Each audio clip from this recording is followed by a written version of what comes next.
Deuteronomy, chapter 22, verse 1. If you see your fellow Israelites' ox or sheep straying, do not ignore it but be sure to take it back to its owner.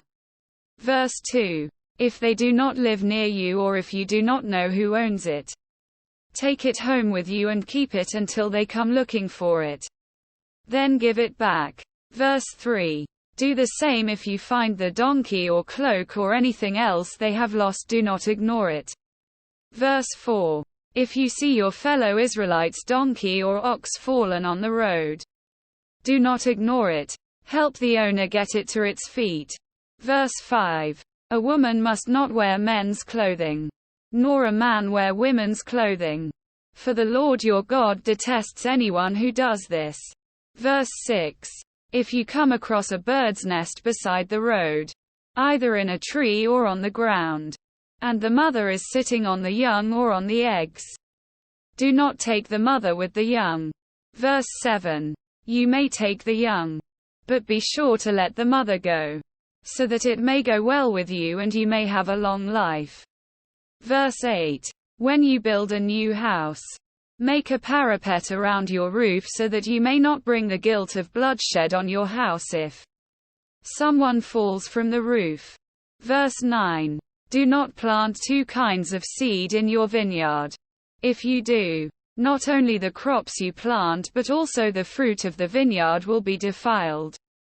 Verse 10. Do not plow with an ox and a donkey yoked together. Verse 11. Do not wear clothes of wool and linen woven together. Verse 12. Make tassels on the four corners of the cloak you wear. Verse 13. If a man takes a wife and, after sleeping with her, dislikes her. Verse 14. And slanders her and gives her a bad name, saying, I married this woman, but when I approached her, I did not find proof of her virginity. Verse 15. Then the young woman's father and mother shall bring to the town elders at the gate proof that she was a virgin. Verse 16. Her father will say to the elders, I gave my daughter in marriage to this man, but he dislikes her. Verse 17. Now he has slandered her and said, I did not find your daughter to be a virgin, but here is the proof of my daughter's virginity. Then her parents shall display the cloth before the elders of the town. Verse 18. And the elders shall take the man and punish him.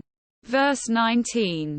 They shall fine him 100 shekels of silver and give them to the young woman's father, because this man has given an Israelite virgin a bad name. She shall continue to be his wife. He must not divorce her as long as he lives. Verse 20. If, however, the charge is true and no proof of the young woman's virginity can be found. Verse 21. She shall be brought to the door of her father's house, and there the men of her town shall stone her to death. She has done an outrageous thing in Israel by being promiscuous while still in her father's house. You must purge the evil from among you. Verse 22. If a man is found sleeping with another man's wife, both the man who slept with her and the woman must die. You must purge the evil from Israel.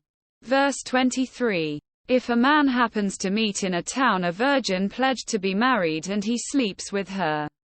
Verse 24. You shall take both of them to the gate of that town and stone them to death.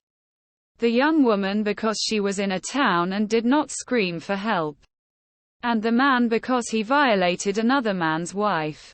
You must purge the evil from among you. Verse 25. But if out in the country a man happens to meet a young woman pledged to be married and rapes her, only the man who has done this shall die. Verse 26.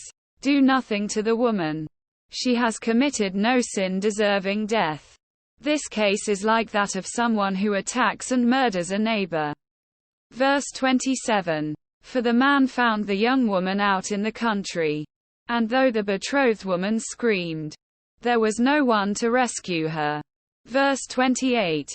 If a man happens to meet a virgin who is not pledged to be married and rapes her and they are discovered, Verse 29. He shall pay her father 50 shekels of silver. He must marry the young woman, for he has violated her. He can never divorce her as long as he lives. Verse 30. A man is not to marry his father's wife. He must not dishonor his father's bed.